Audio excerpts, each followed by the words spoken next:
បងប្អូនយើងអាចមានចម្ងល់ថាតើការដំឡើងពន្ធរបស់លោកប្រធានាធិបតីត្រាំមានផលប៉ះពាល់ខ្លាំងដល់បងប្អូនកម្មករនិងប្រជាពលរដ្ឋយើងដែរឬទេជាការពិតអាចមានផលប៉ះពាល់ខ្លះប៉ុន្តែយើងអាចគ្រប់គ្រងបានហើយខ្ញុំសូមជម្រាបថា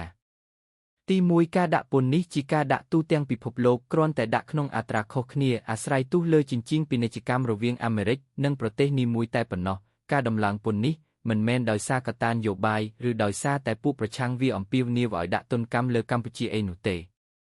ទី2កន្លងទៅកម្ពុជាក៏មានការបង់ពន្ធដែរមិនមែនអត់បង់ពន្ធទាំងស្រុងតាមប្រព័ន្ធ GSP នោះទេលោកប្រធានាធិបតីត្រាំក៏បានដំឡើងពន្ធ 46% លើប្រទេសវៀតណាមនិងដំឡើងពន្ធលើប្រទេសបង់ក្លាដេសក្នុងអត្រាមួយខ្ពស់ផងដែរអញ្ចឹងវាមិនបង្កឲ្យមានការលំអៀងខ្លាំងលើថ្លៃដើមផលិតនៅកម្ពុជាធៀបនឹងប្រទេសដទៃដែលជាដៃគូប្រជែងយើងនោះទេទី3សម្រាប់ឆ្នាំ2025នេះផលប៉ះពាល់គឺមិនមាននោះទេដោយសារការបញ្ជាទិញសម្រាប់វិស័យកាត់ដែរគឺមានមុនពេលដែលពន្ធត្រូវបានដាក់ហើយការដាក់ពន្ធនេះគឺមិនមែនដាក់តែលើកម្ពុជានោះទេគឺដាក់គ្រប់ប្រទេសដែលនាំចេញសម្លៀកបំពាក់ប្រសិនជាគេលុបចោលការបញ្ជាទិញគេក៏ត្រូវបង់ការពិន័យនៃការលុបចោលដែលចំណាយដើមទុនច្រើនជាងថ្លៃបង់ពន្ធចំណែកវិស័យស្បែកជើងការបញ្ជាទិញគឺភាគច្រើនគឺដាក់3ឆ្នាំជាប់គ្នាដូច្នេះការបញ្ជាទិញឆ្នាំនេះគឺសម្រាប់ឆ្នាំ2026និង2027ផងដែរប៉ុន្តែឆ្នាំ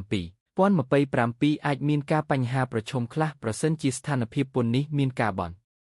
ធូរបន្ថយចំពោះប្រទេសគេប៉ុន្តែមិនមានការបន្ធូរបន្ថយសម្រាប់កម្ពុជាយើងទី4ការនាំចេញរបស់យើងក្នុងរយៈពេល5ឆ្នាំជាប់គ្នានេះគឺទៅអឺរ៉ុបច្រើនជាងអាមេរិកយើងមានលទ្ធភាពពង្រីកទីផ្សារអឺរ៉ុបបន្ថែមទៀតទី5ប្រទេសបង់ក្លាដេសប្រទេសមីយ៉ាន់ម៉ាដែលធ្លាប់តែជាដៃគូប្រជែងធំហើយនាំចេញផលិតផលទៅអាមេរិកច្រើនក៏នៅមានបញ្ហាផ្ទៃក្នុងរបស់ខ្លួនហេតុនេះយើងវាយតម្លៃថាការដំឡើងពន្ធនេះវាមិនប៉ះពាល់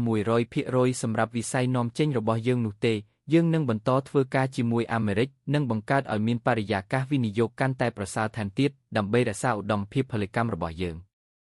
សូមបងប្អូនជ្រាបនិងកុំមានការយល់ច្រឡំឬយល់ខុសតាមការបំភ័យរបស់បុគ្គលមួយចំនួនប្រភពខ្លឹមសារពីក្រសួងការងារនិងបណ្ដុះបណ្ដាលវិជ្ជាជីវ